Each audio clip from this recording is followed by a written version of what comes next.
Hello and welcome to another episode of the LFC Transfer Room podcast. I'm your host Rigo, joined by my co-host Damon, and today we have a very special guest for you guys. We have Peter Kenny Jones, football historian, author of Crossing the Park and Little at 100. You can find him at Peter Kenny Jones on Twitter, as well as peterkj.wixsite.com. Please hit up his website and you can purchase his book as well as keep up with any of his latest articles. Peter, thank you so much for hopping on the podcast. Very excited to have you on. How are you doing today? I'm sorry that you have to read that out. Sorry, it's the worst website ever. Just go through my Twitter. That's fine. I've never even tried to say it myself. But yeah, other than that, all good. Thanks for having me. And, as we said, it's a bit hot today, but other than that, all good. Awesome. And how about you, Damon? How are you doing today, man? Boiling. Absolutely boiling. I feel like Juren Klopp going into a season when he's left short and players.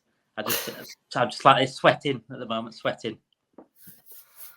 Oh, man. Yeah, it's hot by me here as well here in the Poconos, looking at around high 80s. I know you guys use Celsius over there, so I think you're sitting at around 25, 28 degrees, right? So it's hot for you guys also. But yes. Keeping in on a hot subject, let's tackle what we want to talk about today, which is walking down memory lane and touching on some of those nostalgic points to kind of take a break from the summer transfer window.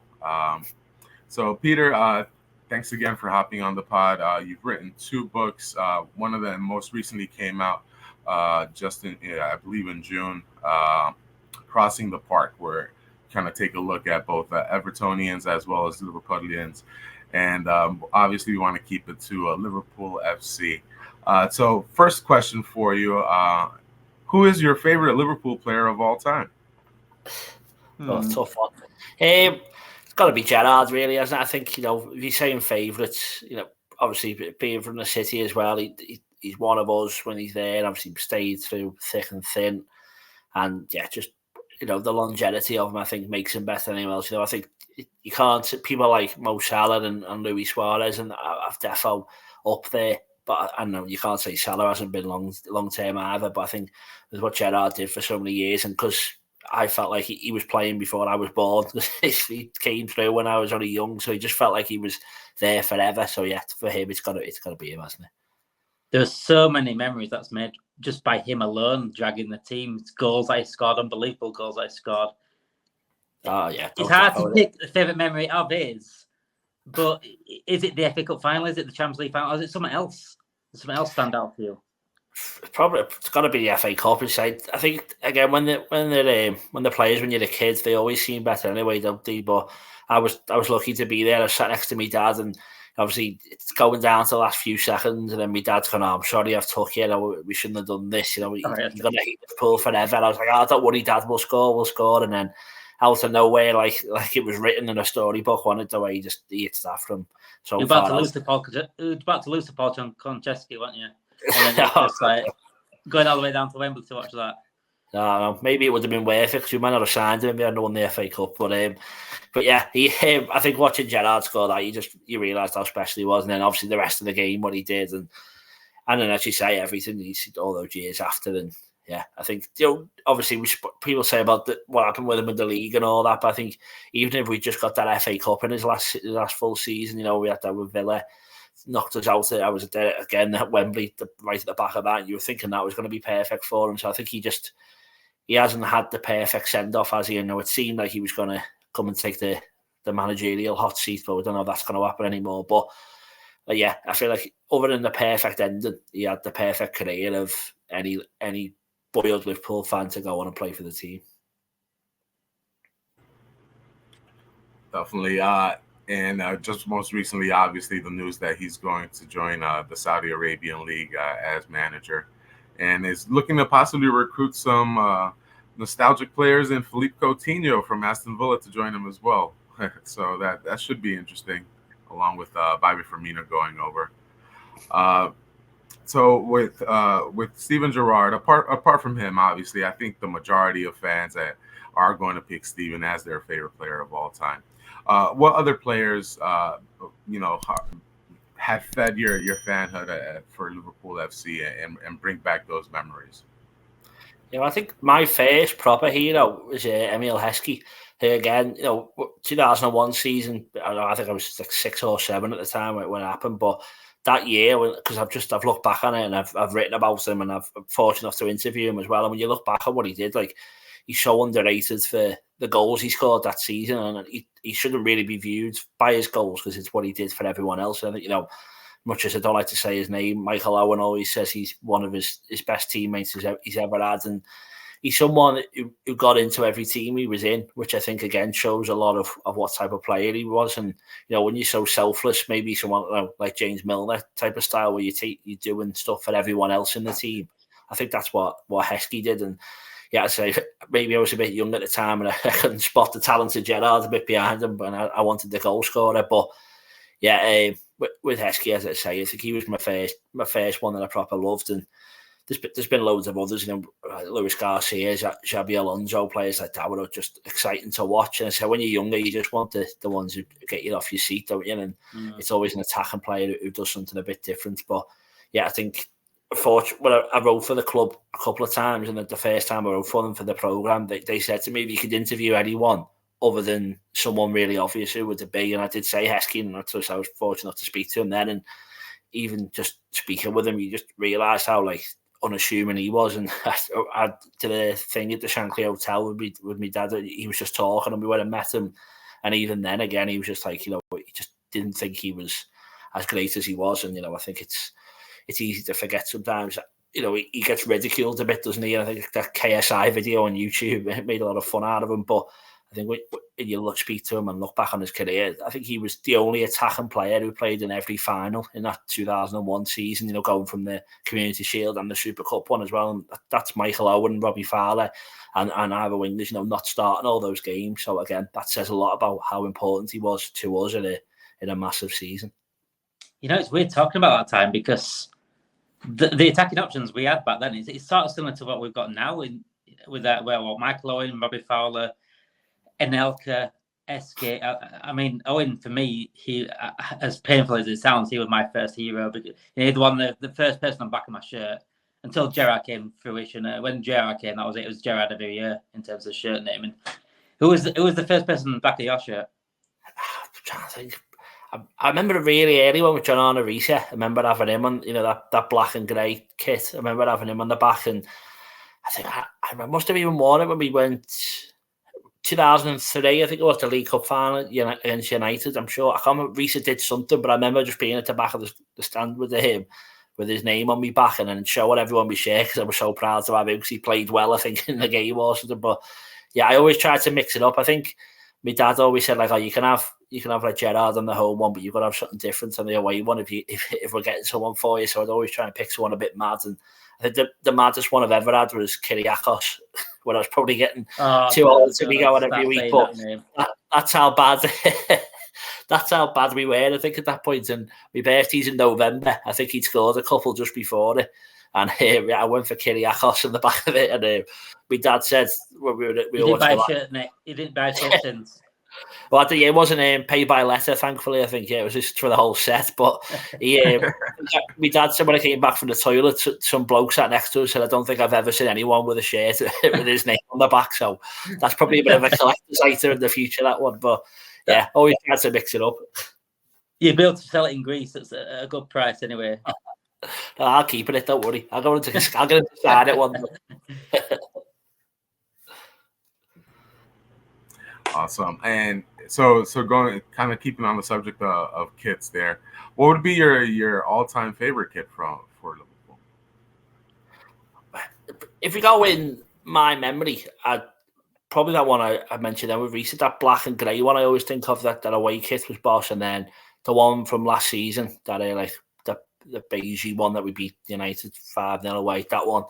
But then if we're going all time of what I've seen, and it's going to be the grey candy kit. I know it's not the all away shirt, but that's that is probably nostalgia.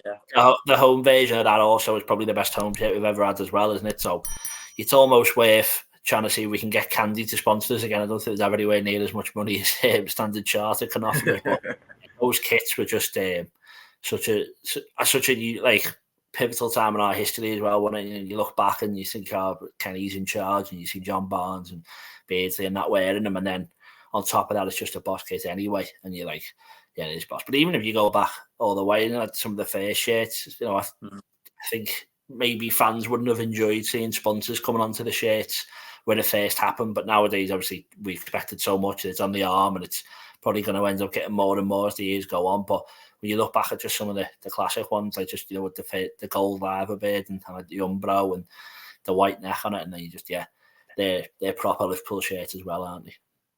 So what do you prefer, Igor? Do you prefer these ones with the lava beard on it? Do you prefer the ones that used to have the badge on? I mean, I used to like the cream one. I don't know if you remember the cream one with like a cream that had the full Liverpool badge on it, circle badge, and in Carlsberg.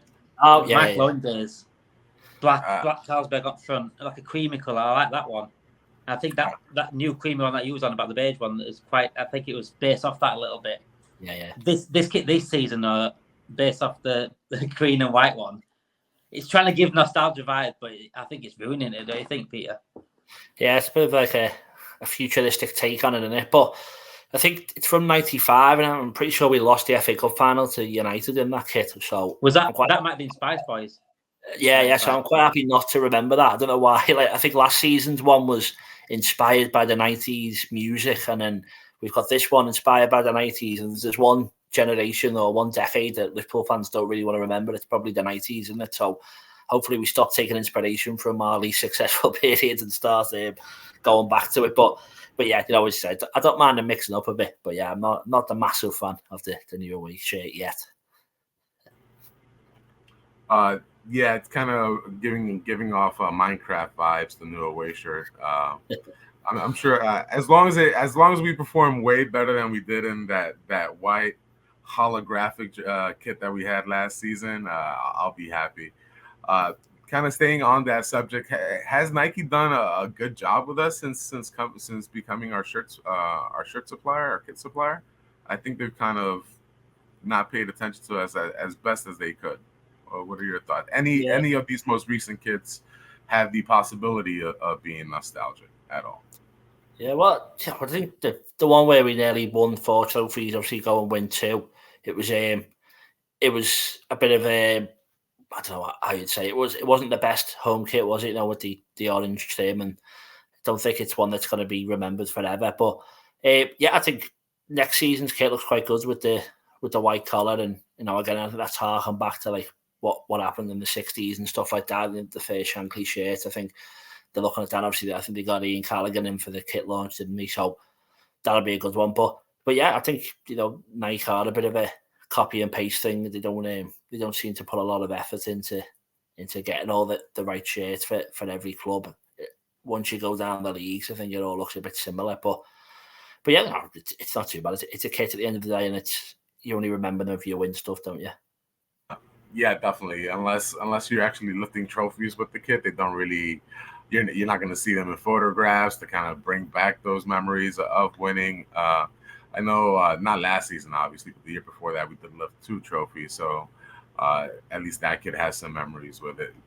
This past season, absolutely, I skipped entirely. I didn't buy any kit just because it just looked like a T-shirt to me, just all red. Didn't really have anything distinguishing on it, and obviously the white one, just real bad luck in that one. So definitely skip. But I think this season we'll do a lot better, and at least the home kit looks much better in my opinion.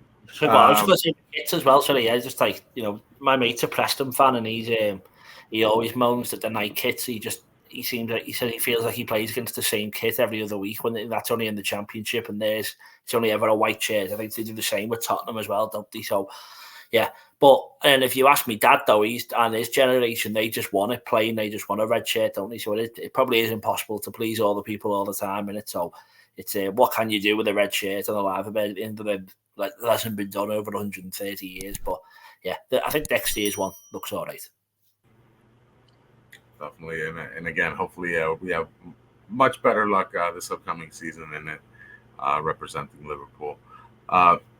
So touching on matches now, but matches that bring the best memories to you, or that you've attended in person, or even watching on the TV.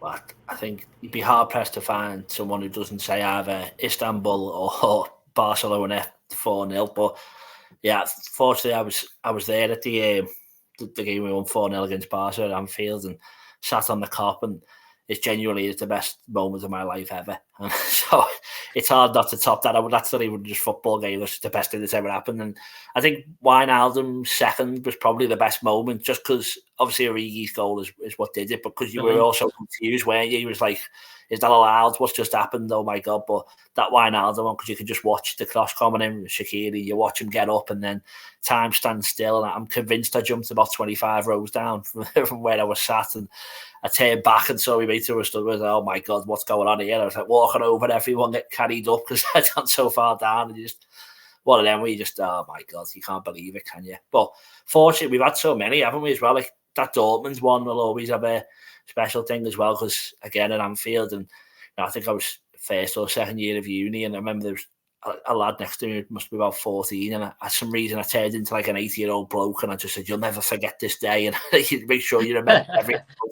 And like that just told you, didn't it? Like Dejan Lovren, you could have carried him around town, and it was one of them. And like me and like my dad, my brother, and a few of my mates, we'd all gone, but we'd all sat separately, and we hid it like a crate of cans underneath a car near the ground, and all one by one just came back and met each other, and like not only we just won, but the crate was still there as well. So we'd all like passing the beers out straight after, and it was just like, what a night that is. And I say, it's all the things that come around it, isn't it? And like again, even like winning the Champions League in Madrid, fortunately again I was there for that one, and to go and celebrate in Madrid afterwards, and everyone's there, just things like that. It's what comes around the day, isn't it? It's obviously not just a match, but in terms of 90 minutes of football, I think it's got to be that Barcelona at home, hasn't it? I'm sure you probably agree, both of you as well. See, those two games alone describe the phrase in footy limbs, don't they? I think. Do you think those two are the biggest footy limbs you've ever seen and been part of?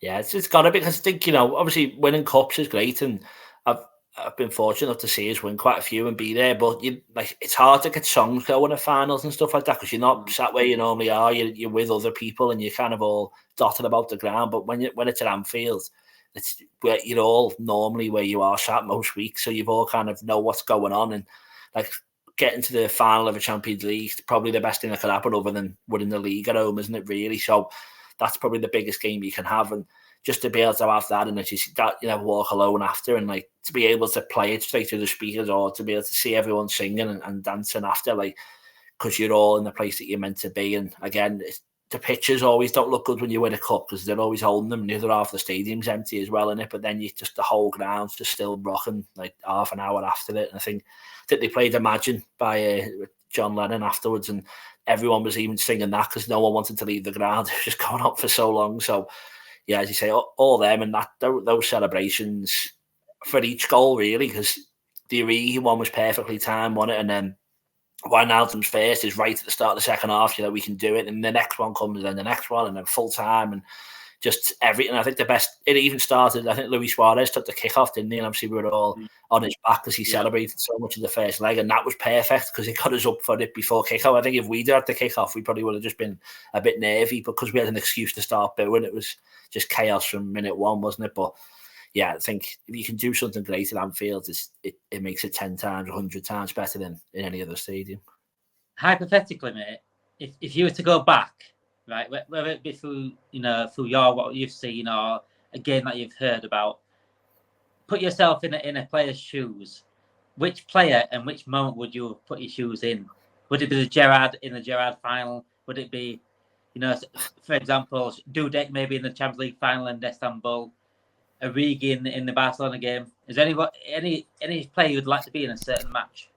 Yeah, I'll take all of them if they're on offer. Yeah, I think if you go history side of it, maybe I should go on. I think what David Fairclough did in Saint Etienne, I think that goal, when you hear like the mystery around that, and there's so many people on the cop, and how late it was and how great it was. I think to be there would have been amazing, just for the fact that I've never seen those things with my own eyes. It'd be great to maybe live one of those moments. But yeah, if you're saying from what you can do yourself, you want to go and win a cup, or you want to go and win something, don't you? So I don't know what could you out last minute one, maybe even just Origi's header against Everton. Against Everton, just to do that.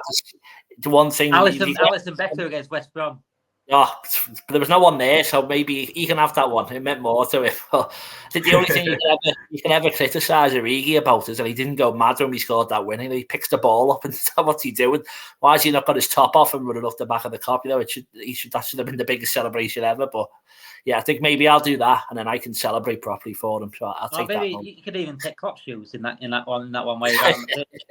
Yeah, run on. Yeah, do a full lap. He should have run to the Kop instead. Yeah, should have just happened. But yeah, it was thankfully, we've got a lot of great moments to pick from him. Even like if you said Jota this season, even just imagine doing that the way the game fell out. Just to be able to have that experience, even if it was just a Premier League game that ultimately meant nothing, just to score would be amazing. But imagine scoring a last minute winner, Kop Hem for Liverpool, just in front of Richarlison.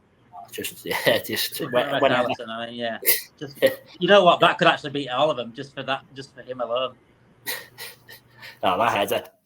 You'll never see that again, will you? I think he's the first goalkeeper to ever score a winner, wasn't he? I think as well. Because everyone's only ever gone for an equaliser, haven't they? They've never actually gone to try and win the game. So for him to do that, because it meant so much as well, you just like, it was amazing. And I remember we were watching it all. It was lockdown, obviously, and my missus was asleep. She's an Everton fan, so she had some excuse. But my dad were running around the room and like scared the skin off her when we scored. I couldn't believe how that had got in. And like you've seen those videos everywhere. I mean, I think it's the Anfield rap one where they're all running mad in the office, aren't they? And I think everyone had a similar moment, and maybe that one makes it even more special, isn't it? Because everyone has got such a different story because there wasn't no one there in the ground. So, but yeah, I think again, as we went to the final, unfortunately we never won it, but because we went to the final the year after as well, the magnitude of it made it even bigger, didn't it? But yeah, thankfully, as I said, one of my biggest reactions in terms of a goal was Gerrard Olympiacos.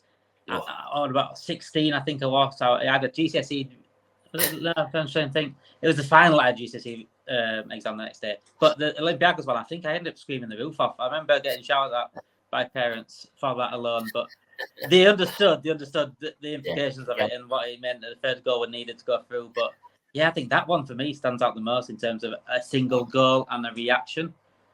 Well, again, it's what comes from it, as we were saying about the kids before. It's what it leads on to meaning, doesn't it? Obviously, it makes it times by 10. If we get knocked out in the first round of the knockout in the Champions League, we probably don't even talk about the Olympiacos goal, do we? But because of what it meant, it obviously means so much more. I think it was his second ever Champions League goal as well. Because I watched that video of it. He scored one in like Kiev or something when he was younger. Then we get all those years later, it's Olympiacos is his second and Istanbul's his third. So it's just mad when you think about that, the progression Gerrard was on as well. But yeah, as you say, it's another Kop end last minute winner.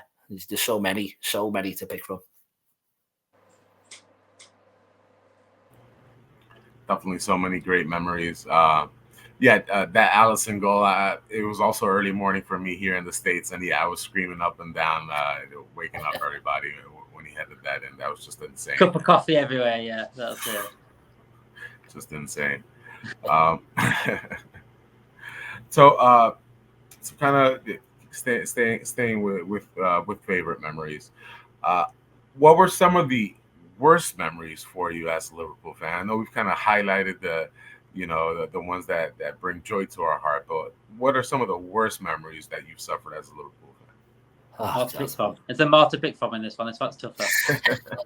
Yeah, well, just don't show this to anyone who's not a Liverpool fan because I'm out against me ears, that's all. But it's probably going to be that the Gerrard moment, hasn't it? I think because that season was just so mad, wasn't it? It felt like every game, if we weren't 4-0 up after 20 minutes, you started worrying because we just seemed to blow everyone out the water. Then we just looked unbelievable every time we played, and then obviously you just saw that happen. And again, because it was so painful, like you watched him closing in on goal. It's probably the best ones to celebrate and the worst ones to watch because you just think he's going to score for about 5 minutes. It feels like, doesn't it? And then obviously he goes in, but we still had belief then. I think everyone did, didn't we? When we thought we'd get back into it, and then the only thing you can take from it is that Torres passed to Willian, I think, for the second. And it's just when he was through as well, I was like, please don't shoot. I couldn't take Torres scoring as well, but thankfully he passed it to Willian. And then obviously with what happens at Palace, which is maybe sometimes laughed at too much. It was searching for goals, wasn't it? We already lost the title by then. It wasn't like we were 3-0 up and threw it away, which obviously we did, but we were 3-0 up trying to make it 6-0, weren't we? So, but it again at the end of that, you knew there wasn't much chance, and that kind of said it was all over. So then obviously the blows and that, and it's obviously bad. And then I think up there as well has got to be Paris last season. You know, I was there, and you know we got to the ground like nearly 4 hours early, and then I missed kickoff because it took that long to get in. Obviously, it's not like a breaking news story. Everyone knows what happens, but it was just like we'd had that amazing season, and obviously we missed out in the league, but you felt like we'd gone through everything. This was the culmination of the season, and then that moment was robbed of all the people who were there because you were just like no longer bothered about the game of footy because you were seeing that we were getting blamed for the reason it wasn't starting, and then you were missing like. I'm not really bothered, but we were missing Camilla Cabello singing and stuff like that. And you go, no, I've travelled for like 4 days. I've saved up so much money. I've been going everywhere. And now I'm stood outside watching the fireworks go off. And I'm like, what? Why can't we just at least be... Because the one bit you're guaranteed is that you're going to enjoy before kick-off, aren't you? Everything else, it can very quickly go downhill. But yeah, it just felt like that was robbed off us. And then we were all split up. So you were like waiting to hear off people. And then like you've got people from home calling to make sure you're okay, and you got like no signal, and you know they're all worried about you. So all the way through the first half, you're checking your phone and trying to tell people that you're fine and everything, and just like it just ruins everything. So for a totally other reason, but then again, obviously we didn't win the match, so it doesn't make it any better, does it? So that was another one, and yeah, it's just losing the big game. Even if we did win the match, I just think the whole situation itself, I don't think the match would have been remembered as a good place anyway. Even if we won it, it'd have made no difference, would it? Exactly, you know, it just spoils it all. And you know, I feel like I keep saying this. I'm sorry, but I was at Kiev as well, and that was that was unbelievable, that trip. And we had a great time after. We stayed for like 3 days, and that's still the best place I've ever been in my life was Kiev. And we didn't win the final, so you know you don't have to win the game to have a good time. But like as you said, it ruined so much. Even if we had won it, it probably would have definitely would have still been tainted. So it's it's things like that. Obviously losing the big games, and you know, even not the same extent, but this season, you know, when so many times you think we can go and get top 4 and then we don't get it. So obviously that's a blow as well, isn't it? But I think, there was a point where we were becoming used to just not being there. So it's probably good that it does hurt again now because we are used to being at the top of the league again. So maybe we can take some solace in the fact that the worst memories are losing Premier League titles and Champions Leagues, and they're not. You know, coming 10th in the Premier League, it's big games. Just unfortunately, we haven't won as many as we would have liked to. As a whole group, the worst ones that stand out for me in terms of the heartbreak and the hurt is the Man United losses, especially the last minute ones. The John O'Shea one, Ferdinand scored last minute winner against us. Forlan came back and scored 2 against us. Those games, I think a lot of them I watched them with my uncle's Man United fan, so those even hurt even more. Those ones last a week. Those Man United ones, they last a week, 2 weeks. You can't get away from it. Especially back then, we weren't winning nothing. We weren't winning any trophies. Obviously, that 2001 we did, 2005, but everything else, it was just watch them win title after title, and then knowing that they're beating us on the way to doing it. I can't live that again. It's a killer. As you said, there was one like the derbies as well. I think it was the one in the FA Cup, wasn't it, Goodison, and then watch it on ITV and the advert. Thankfully, we missed a goal, but obviously you still fume anyway because you know what's going on. And it comes back and they've scored, and then that was the same. It was just I remember just saying to my mum, "I said, please don't let me go to school tomorrow. I can't go in. I just can't." That's how bad it is. It is. Yeah. I just need a day off. I can't go in with all them celebrating. But you know they've definitely had the fair share of heartache from us, haven't they? So we've probably deserved a couple. But yeah, see those ones when. That's the two things, no matter what you look forward to in the season, is the derby and playing United in it. And you look forward to it because it's the best ones to win, but they're definitely the worst ones to lose as well, aren't they? So anything attached to that is definitely a bitter pill to swallow. And on the subject of losing leagues and losing finals. God, I'm going to. We're doing this. Unfortunately, Juren Klopp has had to go against a juggernaut of a squad and a manager and a club in Manchester City, who's currently obviously has 115 charges being investigated against them. How will Juren Klopp go down in history as a Premier League manager? Just for the simple fact his titles won't add up, even with the remarkable job he has done. It's tough to know, and thankfully his story isn't over. He could, we could go win the league the next 3 years, and he'll hopefully then be remembered as the best one ever. I don't think it's going to happen, unfortunately, but he's still got the end of his story to write, hasn't he? But I was a bit worried with Arsenal being in the pursuit of winning the league this year, because if Arteta wins, he's got the same number of Premier League titles as Klopp. What does that do to his and our team's legacy? It's never that I'm cheering on Man City to win, but you know what I mean? You're kind of thinking at least there was some positive you can take on the fact that we're still the only team to have stopped them. I think, Klopp's the only one who stopped Bayern and Germany in like the last 15 years, and the only one to stop City for the last 9 years or something mad, isn't it? So that shows how good he is and how special he is. But, when you hold them up against, Ferguson, Wenger, Guardiola, probably even like Ancelotti's, whatever. You talk numbers, don't you? That's the simple maths of doing it. So, yeah, he probably needs to win another 1 or 2 before he goes to be remembered as one of the very, very greats. But I think everyone will know how consistent we were and how unlucky we've been in terms of the numbers that we've put on the board that would have won leagues in so many other seasons. But because we're up against, and no matter what, they are a very, very good team in Man City. And of course, there's reasons why they're better than anyone else, and hopefully that'll be found in the future. But no matter what, they're unbelievably good at football, aren't they? And they're just so consistent. So for Klopp to do that and maybe not have the best second string side, we relying on having an unbelievable first 11 and having a good injury record is what we need to be able to be up there with them.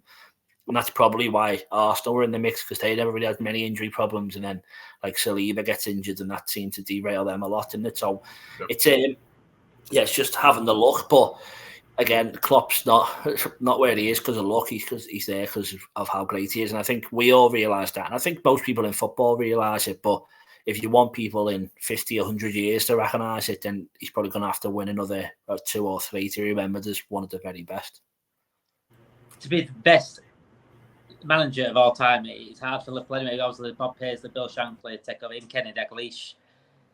Obviously, he'll be definitely top 5 Liverpool managers of all time. But the Premier League one, it's going to be tough to put. Like you said, it's numbers, and when you go against Premier League managers, it is literally the trophies they hold up. And Klopp doesn't get what he deserves. He hasn't got what he's deserved so far. But in terms of players, which players would you say this sort of era now gets in maybe in the top 5 Liverpool players of all time? Obviously, you got your Dalglish, Gerrard, Keegan maybe up there, Ian Rush, Robbie Fowler. Does any of these players get up there now in top 5, or do you think they'll get up there in the future? You've got to say Salah, haven't you? I think I think obviously he's the obvious one.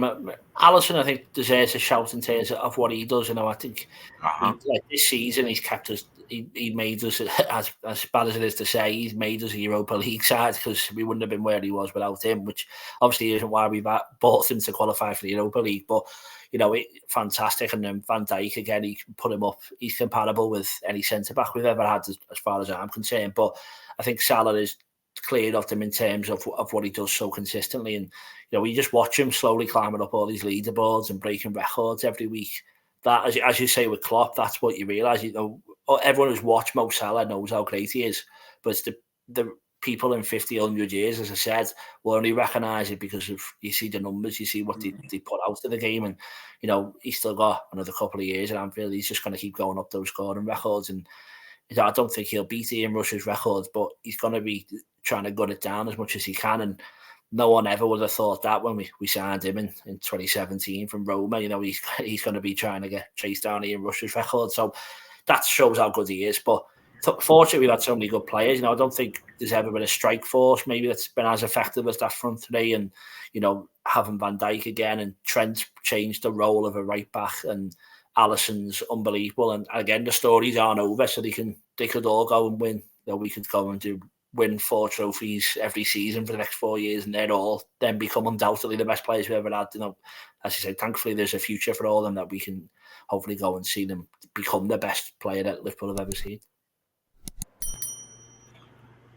Just to kind of bring it back to on the football historian point, if Manchester City are found guilty of those charges, you as a historian, how would you view their success during that time period? And what should be done? Should be qualified? Should it be vacated as far as the titles? What would be the proper way to handle it in your opinion? Yeah, well, I think you can't. It's not the players' fault at the end of the day, is it? They're 11 blokes on a footy pitch trying to win a game of football, and they do it more often than not. So they're obviously very good, and then so you can't take it away from them. And then you can't really, say for us, because we come second to them so many times, you can't give us a trophy for not being the best thing. I won't want it anyway. I won't even want them. No, exactly. It's empty, isn't it? Maybe the only person who might want it, you say, would be Gerrard, just to say that we can shut everyone up and say it's that season they were cheating. But I doubt they're going to go back that far. I doubt it'll ever be found. But if they are cheating, then you can't say they've won it either. So it depends what years and how much and what the repercussions are. If you find them now, you're not doing anything really, are you? And if you're stopping them buying players, they're probably still fine anyway. Their academy will probably still sort them out. They'll go and produce them for Phil Fodens or something in a few years, won't they? So I think it would have to be taking stuff off them, because that's the only way you can actually hurt them, because they can't then say, we won this, we won that. You say, no, you didn't, you cheated to that, so it's not your trophy. So I think that would be only in the terms of the fact that you can't actually punish them with money, because they'll just pay it and they'll just carry on doing it anyway.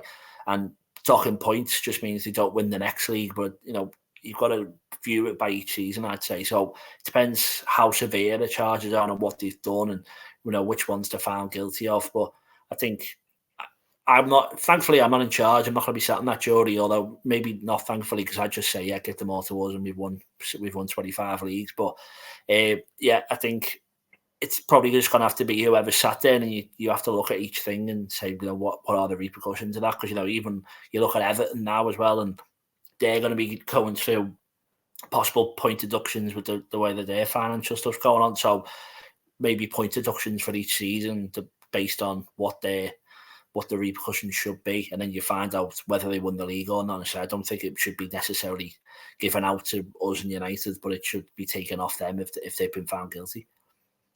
When you talk football nostalgia with anyone, really, he's usually talking about players, matches, managers, kits. What about your personal memories, Peter? What about any personal memories that stand out? Maybe like trips away, trips abroad. It doesn't have to be in the ground. Just anything to do surrounding Liverpool. Is it? Being a part of even just going to the pub and watching it with your mates and things like that. It's just those sort of games. Those sort of moments live long in memory more than most, because it's just a fun time in it, and you want to go back to that sort of way most of the time.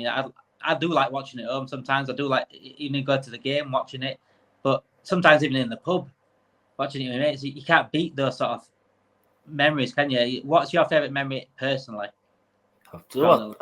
Fortunately, there's so many. As I said, there's so many for many of us. I think say trips and that. As I said before, Kiev was unbelievable. When we went to Basel before we lost out that Europa League final, that was great. And they had that big square and everyone was singing "Don't Worry," Bob Marley, and then they put the highlights of our route to the final.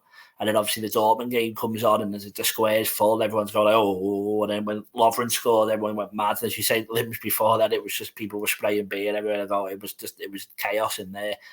And then it just hates the things around the match. As I said before, you're only guaranteed to enjoy up to the start of the match. Then the 90 minutes that follows will dictate what happens afterwards. But the only bit you're going to enjoy is that. And then coach welcomes and stuff like that. And Roma in the Champions League semi-final, I remember walking through and you couldn't see your hands in front of your face with how many smoke bombs there was. It felt like walking in a war scene. I had no idea where the coach was, but you just know it must have gone past because the smoke got thicker and thicker, and that, and then people have all bought the toilet roll at the top of the cop and lobbing it, and all that the stream was coming down, and I had my membership and I didn't know where I was sat, and there was no connection in the ground, and it was before you had the scan thing, so I had no idea where I was sitting, and I just knew I was on my own somewhere. So I just said to some bloke, I'm gonna have to just stand here, sorry, I've got no idea where I'm supposed to be. He's like, it's fine, don't worry. And it just felt like there was 10 times as many people that should have been on the cop. It was just absolutely bouncing and stuff like that. And then even against City in that same season,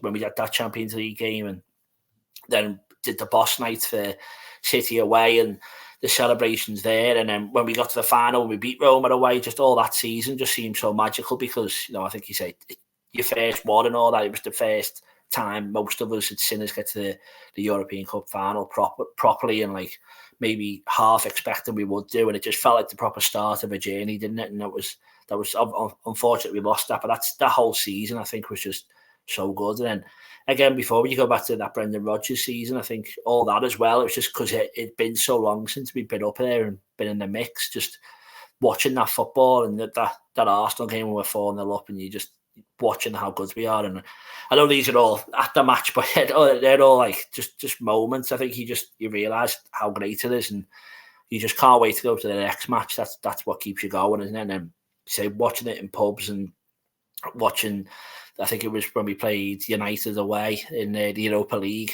I think it was on Paddy's Day, and Coutinho scored that little chip, and I was in a house on Town Road, and it was a Thursday night, and they did 125 pints on a Thursday, so it was packed anyway. But Liverpool playing United, and it's Paddy's Day, so the pub could never have been busier. And then obviously Liverpool's gone. I watched it with my mate who was a United fan, and it was just the best thing ever because everyone was rubbing his head and all that. And you realise how it was a risky one to watch it with them, but thankfully it paid off. And yeah, as you say, just everything, and you know that's what keeps us going every week and talking about it when it's the summer and it's not here. And I don't know about you get a bit of withdrawal symptoms and just hoping for it to come back, and you're dying for us to play those pre-season friendlies just so you can watch us again. But you realise how great it is because it's not actually the footy on the pitch, is it? It's what it does for you afterwards and before. It's the mental impact it has on you. It's either ruins your day or ruins your week. If, like I said earlier, if you lose to Man United, I'm down for like 2 weeks. Then don't talk to me for 2 weeks. But if you win and you're flying, you're playing well. What it does to you inside, you're buzzing at you, you're running around, and there's nothing better than like pre-match, especially if you go out pre-match, drinks with your mates and things like that, and watching the game. Football just brings everyone together, and Liverpool is a city for that, showing that perfectly. What a city in general, anyway, in terms of culture, in terms of music as well. Even Everton and Liverpool fans as such, even though the rivals. Obviously, a lot of family, like you said, you're over house Everton. Did you say you're over house Everton? Yeah. So even just that alone just shows how much football brings everyone together. Obviously, I think Lions cross with Man United. I don't think if they had Man United shirt, then I wouldn't be talking to them. But no, I'm saying I've got mates like Man United fans, and the banter between them. You don't. You just think you do. You don't actually, your mate. When it's football on, they're not mates at all. They talk absolute nonsense. But the banter I've had to deal with over the years, it's hurt a lot, and I'm glad finally that we're having time to ourselves where Liverpool's starting to make history now, and Man United are the banter club, and you can't really talk about football. You can't really give it the credit it deserves and what it does. And again, with Liverpool, how does it feel living in Liverpool in a city like that? It's basically football oriented, isn't it? Oh, it's everything. I haven't got any kids, but you don't see many people when a kid's born, running down their things, screaming, celebrating. That you only get that from footy, don't you? And I feel like everyone has to say that's the best moment of their life, but I reckon they're all lying. But obviously, I don't know.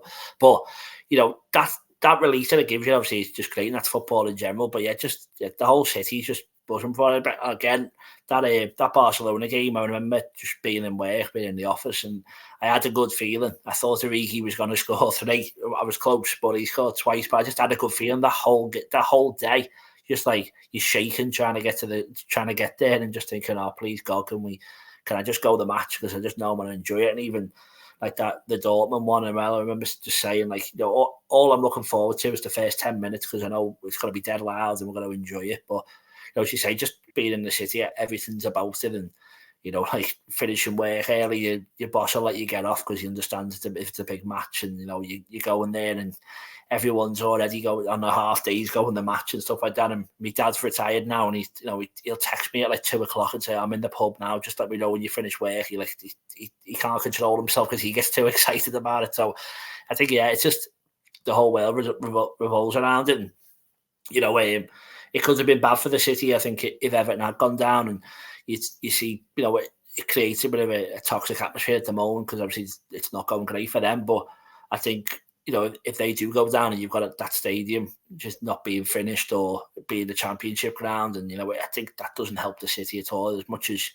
you want to beat them 5-0, 6-0, I think having the derby is so important for the city as well, because as much as the City doesn't come together in any way, the City comes totally apart on Derby Day, but everyone's talking about it. It's, as long as it doesn't get nasty, that's how it should be. It should be, you can take the mick out of each other and you want to win. But yeah, I think that, as I say, football is just so important. You're either interested in footy or there's something wrong with you. If you live in Liverpool, basically, that seems to be the only thing that anyone talks about, or at least that's what I talk about, and I've got no interest in anything else, so it's probably my fault. Yeah, that was certainly a debate this past season for us at the LFC Transfer Room. We had certain people wanting Everton to go down to the Championship. I myself, I prefer to get 6 points off them every single season and still keep them in the Premier League. But it was certainly a point of contention as far as for us behind the scenes here. No, definitely. I think it was a lot of people were talking about it, weren't they? But I say, if you can be offered the 6 points, I think everyone would take that. Yes, the risk of losing one, because we're surely due one soon, aren't we? But the risk of losing one, I think, is maybe what keeps it going and makes it more exciting.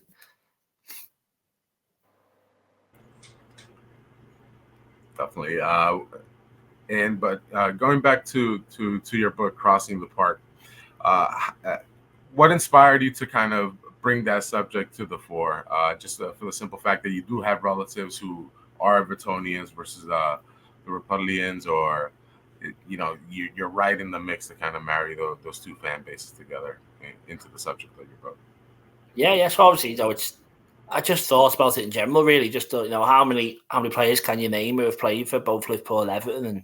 And once I got the final number up, it was a lot more than I could list. And you just think, if anyone did that now, direct or otherwise, obviously Conor Cody last season did it. But I think if anyone made that transfer now, it'd be huge news. But why don't you know the names of every player who's done it, and then just try and think, well, when was it that they started hating each other, or did we always hate each other? Have we never hated each other? Did every player cross fine? I just started to think about it, and it just seemed to make sense. And again, as you said, like, my missus is a blue, and like my uncles are blue, and like my last book was about Billy Liddell, and obviously he's Liverpool legends through and through. But to have not many of them wanted to buy the book about him, because I don't think they wanted a red book on their bookshelves. So in that sense, I could at least open up that they could buy one of my books and maybe have a read of it. But yeah, I was just interested in the whole thing, really. And then obviously the Rafa came, and it was a whole other angle of it. And then, as I said, Conor Cody before, and why was the last transfer Apple Xavier? Why has it been so long? Why did no one care about him? Why was Nick Barmby's one so bad? And just the more I looked into it, the more interested it got for me. And yeah, hopefully if anyone has a look at it, they agree. But yes, it's just all those little stories, and the stories of each man who's done it, I think is just something that really interested me. With rivalry, then, who would you say the biggest rival is? Is it Man United or is it Everton in your eyes? I was coming from someone that doesn't live in Liverpool, and Rigo also doesn't live in Liverpool. Obviously, for me, it's Man United, and there's no other way around it. But does it feel the same when you're in Liverpool? I think the hatred is more for United. I think maybe you look forward to the derby. Like, you'd rather lose to United than you'd rather beat United. So that's what I mean. It's one of them. Like, maybe it means more for them because you don't see as many of them. They're not sat next to you every day in school, or you don't see them in work or whatever. It's not as intense, with the Everton one. You're just so scared. I think it's just that derby belly takes over the whole city, and everyone's just scared to say anything to each other because you just think, if we don't win this tonight, you just know tomorrow's going to be hell. So I think it's more the aftermath of it. Obviously, you love winning it, and fortunately we've done really well in the derbies, haven't we, recently? So it's become quite fun. But I think if you lose 2 or 3 of them, I think that quickly becomes bigger because that can't keep happening. So I think maybe because we're in a good spell, it feels like the Everton games aren't as big as they are. But I think with United aren't challenging for the league again. Maybe if they were where City were, it'd be imagine that the rivalry we get with City, but it's United on top of that, it'd be even more hell, wouldn't it? So I think it just depends on the time and the place. But yeah, I think if you put both up, you can't lose to Everton. That's the thing. You can lose to United and kind of you say, oh well, but if you lose to Everton, it's just hell, isn't it? So I think it's a tough choice, but I don't know. Probably I feel opposite to that. You see, I've always grown around my United fans. So if I lose to Man United, that's it. I can't live it down for a long time. Yeah. But well, maybe again, because not right now, but they were very good, weren't they? So if you're losing to a team with like Rudy, Ronaldo, and Scholes, Giggs, all that, you're like, well, to be fair, they are a very good team anyway.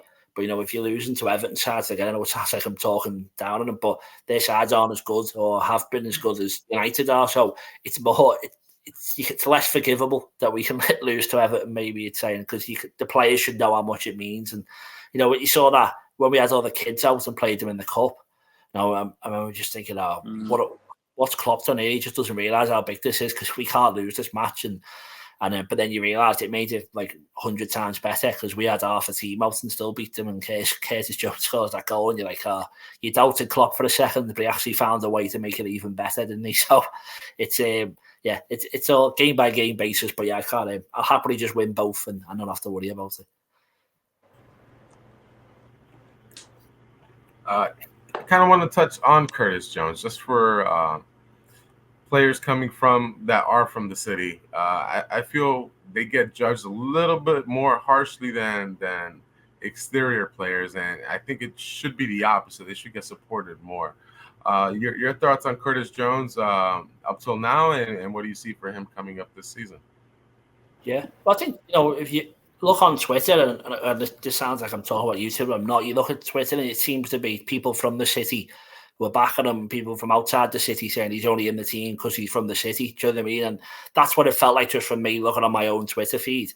And I'm just happy for him that at the end of the season he's turning it around and everyone's saying, you know what, no, he's actually a very good footballer. And that's not me trying to say that people from Liverpool proving everyone else wrong. I just mean I think he was getting too much leeway for being a scouser, but then also getting too harshly treated by people as well. And you need a run of games. I think Naby Keita, Oxlade-Chamberlain, if they'd have had 10, 15 games in a row, I think they both would have been great for us. But Keita just couldn't do it injury-wise, and Oxlade-Chamberlain was never really offered it other than the time he did up to his injury, and he was boss then, and we all loved him, didn't we? So to be offered 10, 15 games in a row is impossible because you can't be terrible for 9 games and then be boss in the 10th and then expect that you're going to be playing that 10th game. It just doesn't happen. But what Curtis Jones did, he played in a different way, didn't he? It was his energy. He was almost doing what Henderson did, how he got into the side by just being the legs for everyone else. And obviously he's a very talented footballer as well. And, he added a couple of goals that he was playing. And, that was a big thing for him. So, I don't know whether I think he's probably been quite fortunate. He's from the city and that I think he has been viewed, maybe given a bit more time than some others would have given him because he is one of us, as you like to say, he cares. And Harvey Elliott's similar as well, because, both of them I've loved watching them, from a kid. So you think, well, fair play to them. They know how much this means. So, and they're probably more likely to sit on the bench. And, there's never been many rumours about Curtis Jones wanting to go or anything, has there? So if he's happy to be, not a bit part player, but, if he's happy to come in and out of an unbelievable side under Juren Klopp, and we all know the talent he's got. As you said, that goal against Everton just shows how good he is. And he can maybe start adding things and becoming more of a runner. In a couple of years when we see Fabinho, Thiago, Henderson leave, he could be a very important player in this team. So, I think he's definitely worth sticking by. And I think we're all just made up for him that he ended the season so positively. And, really, how Klopp normally does it is, you keep the place until you don't earn it anymore. And he deserves to be in that team for the start of next season. And I know it's going to be tough because McAllister and Szoboszlai, and if I say his name right, I still don't know, and everyone else. You got it good. Say it quick, I think. But I think they're all going to want to start the season. It's a big call for Klopp. But, if you're Curtis Jones, what more can you do to be given a chance to start this new season? And, even there's going to be so much rotation in the cups and all that, but I think he does deserve to start the season in that position he ended the last season and see how it goes, and then tell McAllister and Szoboszlai to go win that shirt off him, and that's how the club should be, and hopefully that's what happens. The whole competition thing is exactly what we need, isn't it? It's, like I said earlier on with the SK, Fowler, Owen and Elka, that competition keeps everything healthy, and that's where we've been lacking in midfield, isn't it? Because we don't have that full competition as a whole. Obviously, Fabinho lost his legs, then Edison's gone downhill. So we need to keep people on toes. With the likes of Szoboszlai coming in and McAllister, do you think those two alone are enough to give it an healthy competition, or do you think we need to do something else? I think we've got 9 midfielders, I think, at the moment, haven't we? So there's only 3 places in the side, 4 if you count Trent, and if you play him in that 4, but I don't think anyone else is going to play his position. So it's probably 8 into 3 places. And, how do you give them more minutes? How do you give Harvey Elliott and Curtis Jones the chance on the pitch to be able to have, a run of games to get better? How do you, Thiago, you're going to want to play him. He's one of the best midfielders in Europe on his day. You've got 2 brand new signings. You've got our club captain. How do you fit all those players in and then add another one in there? I don't see how it's... Obviously, it's exciting, and if we get another one, I won't moan. But I can understand the decision not to get one at this point. I think, the front 3, there's 5 of them. The midfield 3/4, there's 8/9 of them. The centre backs, there's 4 of them, and there's 2 left backs. So it's definitely not the worst position to be in. And people love signing players, and I'm sure LFC transfer room is full of people who love LFC transfers. So I'm not trying to have a go, but I'm just saying I think there's only so much business that can be done in a season, and I'm happy with where we are. And obviously, if you see Thiago go to Saudi Arabia for money, then you have to go and replace him, I think. But I think it's in terms of replacing people rather than bringing more people in, I think is the area that we need to be at the moment. But it's exciting, I think. How well we played at the end of last season, and we've added two really good talented players on top of that, and we haven't really lost anyone other than James Milner, who I think will be a massive loss just because he can play at both full-backs, play across the midfield, and the stuff he does off the pitch in terms of his leadership. I think he's going to be the biggest miss of anyone. But we have got a lot of good players in there, and you hope with Henderson, Robbo, Van Dijk, we've got enough leadership off the pitch still anyway. So yeah, I think we're in a good position. So I'd be happy with the transfer window ending now, but it's not like I'm going to be going, oh, for God's sake, we've just signed another unbelievable player. I'm more than happy for someone else to come in as well. See, I'm on a slightly disagree because I think we do need another one, but that's because I think we need quality over quantity. I think we had quantity last season as well. We had 8 midfielders, and it was just wasn't good enough. It wasn't good enough, and I saw that before the season. I got a lot of stick for it on this channel alone and in the chat alone. I think it's been gone back over again and said, people said, "Oh, I apologise for getting it wrong there, David. You put on with that midfield." But I think this is where we need to give Klopp what he needs now and the right tools to, like you said, make history. And to go against this City side, that's just run a treble, and they're going again. They're getting players in, top class players in. They're losing Bernardo, so they're happy to get rid of Bernardo Silva and Gundogan, but they'll bring class in. And I think Klopp needs that as well. We can't keep playing. I love Thiago. I'd like Thiago to stay, but if Henderson has to play a certain amount of games a season, I don't think it's going to work for us. His legs have gone, but it's nice to keep him because of his leadership, and we can't just get rid of his captain like that anyway. But that back seat you need to take, and I think someone else needs to step up in that sort of place. And Fabinho again. He didn't really pull trees last season, did he? He sort of came into his own a little bit towards the end of the season, but we can't I don't think we can keep relying on that. Is Fabinho going to turn it around this season? Or you know what I'm saying? No, I get it, but it's the same if you say with Fabinho, like Bajcetic, we saw enough from him. He started against Real Madrid in the Champions League, and I think he's very young, but Fabinho's only 29, and so that 2-year swing between both of them could see that position change. And I'm not trying to disagree with you now, but I'm more than happy for Henderson to still be playing as well. But I don't know who would you get rid of then? Because you're saying quality and quantity. Who would you sell? See, that's where the tough one is. If we had to get rid of someone to bring someone in, I'd be happy to let Thiago go. Even though I love Thiago, I just think his style of play doesn't suit maybe the new pressing, and his injury prone is maybe sliding me down more to that side. But he has the most value also. So if you are getting rid of someone, you want to recoup something. If I were guaranteed Fabinho to get back to form, I wouldn't look at him. But if he was playing like he did half a season, I'd happy to let Fabinho go as well. But it's hard, isn't it? I don't classify Elliott as a centre midfielder either.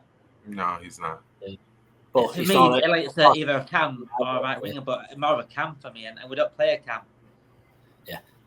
Well, no, it's a choice. You don't know what offers come in, and that's what changes it all. And with a year left in Thiago, that's all I worry about is what money you can get for him. And we do work under constraints of money, don't we? So, yeah, I don't know, but I think the season before we came second.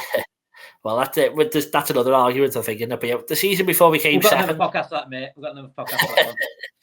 Yeah, the season before we came second against City under Rodgers, that I think the run before that season when I think Sturridge was scoring and Gerrard was back, we had that good 10-15 games where we had a platform to go on to the next year. And I feel like although we stuttered in the last couple, I feel like we've had that platform to go into this next one. And I think there's reason for all of us, despite coming fifth, to all be positive for the next season, which we never would have thought we'd be saying 2 seasons ago, that we'd be going to a season after finishing fifth and all feeling quite positive about it. But I think there's enough been shown that with that tweaking formation and with the confidence and then adding 2 more players, I think, where we are now is very good. But as you say, I wouldn't complain if we get big offers for players and we can replace them. But as you say, I'm a bit overly optimistic and defensive about our players that I'm just happy for all of them to stay, because I don't think I don't think we've got a bad player in the squad. I think maybe Adrian is the only one, but we've got Kelleher and Tsimikas. I think there's a bit of a drop off from him to Robbo, and especially if we're playing that 3 at the back formation, I don't think he'd be able to play there that well. But other than that, I don't think we're terrible. Just hope that Joe Gomez can thrive in that right-hand side of defensive role if he's needed, and he can repeat the form that we saw years ago of him. But you don't know what's going to happen there. But I think next season with Joel Mata probably going, we can reassess that position. But I think at the moment, as I said, there's a lot of reason to be positive. So fingers crossed I can be proved right with that one, and we can look back on those comments rather than otherwise. So we're coming up towards the end of the pod, but before we kind of conclude, to kind of springboard off of that, you alluded to it as well, our run of form towards the end of the last season, springboarding us hopefully to success this season. Biggest change there was Trent's role, kind of inverting from that right back position to midfield to form that double pivot. Trent, to me, I think is going to go down in history as probably the best, or if not one of the best right backs ever. And I think we need to kind of stop the debate of changing his position. Just let him have that role moving forward. How do you view Trent currently with the numbers he's produced, but in the future and historically, how would you view him with this tactical change? Yeah, well, he looked like a totally different player, didn't he? And I think there was questions about some of the team, like the attitude that they had at some point to last season. I think he was definitely part of that. He did seem that his head went down and he stopped trying, I think, a couple of times, which is not something you'd ever expect to say. But there was a lot of them, but he seemed to be one of them, and he was getting exploited. But since we changed that, he just looks like a totally different player, but also the player we already knew he was. So it's just finding the best way to play him, isn't it? Because at the end of the day, maybe he's not the best defensively. Maybe he's not built to be a centre mid. So you've got to find a position on the pitch. And I think the inverted fullback role, as we've said, and we've seen other people do it, but I think he has just got to end up being the best Trent Alexander-Arnold ever in that. I don't think he is actually a right back, a centre mid. I don't know where he plays, but he just, whatever he does on the ball, he's just unbelievable at it, isn't he? So you've just got to find a way to get him in the team, and that's what Klopp does every week, and what Southgate struggles to do for England. And the time he's given a chance, Southgate, he's proven everyone how great he was this summer. Trent, hasn't he? And then Klopp's done the same. He's given that little bit more of attacking freedom, and again, that run of form was largely down to how well he was playing as well. So yeah, you've got to stick with that inverted fullback role, and it puts a lot more responsibility on Kanate, and it asks Salah to get back a bit more. It asks Fabinho to do more. But if you can then, when it's the other way around, and he can set up 2 goals in a game, then why wouldn't you do? I think, wasn't it, De Bruyne comes top with 15 assists last season, and he ends up getting 10 in 10 games or something ridiculous trend. So that just shows how outrageous his numbers were in that run of games. So he's got to be so important for us, and I trust Klopp to find a position for him. And if it is this inverted fullback one, I'm happy for him to play there. But I think you're going to have to tweak it game by game, because some teams will exploit that. So it's just going to have to be, how you fit him into every squad, every match. When there's everyone sat behind the ball, when there's no one sat behind, it's a proper game head to head. I think you have to change him up a bit every match. But yeah, there's no doubt he's in every single starting 11 that we've got, and he's probably, after Salah, our most effective attacking player in the squad. And finally, mate, go on, Rigo. I was just going to say, we all know Steven Gerrard, the number 1 Liverpool-born Liverpool player, but does Trent have a shot at least coming in second with his career? Well, he's 24 now, isn't he? So hopefully he's got about 10 years left at Anfield. And I think Robbie Fowler and Fowler. But then there's also the greats that come before, and like Tommy Smith and the stuff that they've won for the club. You can't say that he's above them, and Phil Thompson lifting the European Cup, stuff like that. He's got to go and have his own legacy. But if Hendo goes, and after that Trent gets the captain's armband, he's there for another 10, 11 years, and whoever the manager after Klopp is goes on and betters Klopp, and we win the league every year.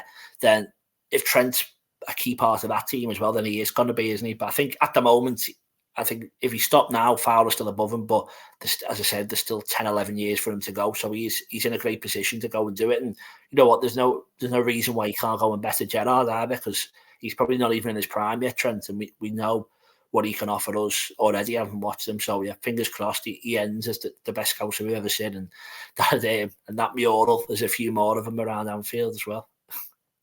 And finally, mate, the Juren Klopp era. Right now, if you look back on the Juren Klopp era, it's good, but it's not that good, is it? And especially when you're talking about the Bob Paisley era, the Bill Shankly era, Kenny Dalglish said in the 90s era, 80s, 90s. What needs to happen now in the next few years? If let's say he goes 26, what needs to happen now in the next few years for Juren Klopp era to be, on level? Not on sale level, but even conversations with the other eras. I think just another one of the big ones. I think he's got to win at least one more Premier League or European Cup. Probably need to win one of each. And, I think even the Club World Cup, as much as we look down our nose at it, I think if he comes out with that, being the only manager to have ever won it, and if we can say champions of everything again and stuff like that, then that does make a massive difference. And I know this sounds stupid, but that Have Away podcast, I'm listening back to it, and it's 2 years ago, and that Adam Rose talking about us, and I'm reminiscing about I love us now, but you just forget how much we all loved us 2-3 years ago, and how unbelievable it was. And we're not there, are we, at the moment? And for him to be judged one of the best Premier League managers, one of our best managers, I think all of us who've seen it with our own eyes, we know how good the team was. But as I said before, it's all about numbers. It's all about that Champions Wall and changing the numbers on it every season. So if we win another Premier League, win another Champions League, I think the era that we've been in terms of the competition is probably going to be as hard as it's ever been for any manager that we've ever had. So for him to have taken 2 of each of the big ones, I think that shows how special he is, and we are. So, fingers crossed, as I said, we can have a mad season where we win a double, and then maybe win one of each either side of that in the next couple of years. That'd be all right, I think, wouldn't it? But it's a big ask, but I think that's how he ends, as as one of the best and have his own statue. I'd say winning the Europa League completes a lot, but there's Conference League, isn't there? So I don't want to complete a lot. That's it, but we'll win the league this year, win the Europa League, and then we'll win the double the season after, and then win the league, and he can retire. That's the perfect ending, I'd say. And the perfect ending to this pod, Vigo. Knocking on wood on that last thought there. Peter, thank you so much for joining us today. Once again, please follow Peter at Peter Kenny Jones on Twitter. And please be sure to check out Crossing the Park as well as Little at 100. Thanks, Damon, for hosting. Thanks again, Peter, for coming on. Much appreciated. Be sure to like and subscribe this podcast. As always, we're striving to give you the best Liverpool content here at LFC Transfer Room. Thank you all, and take care.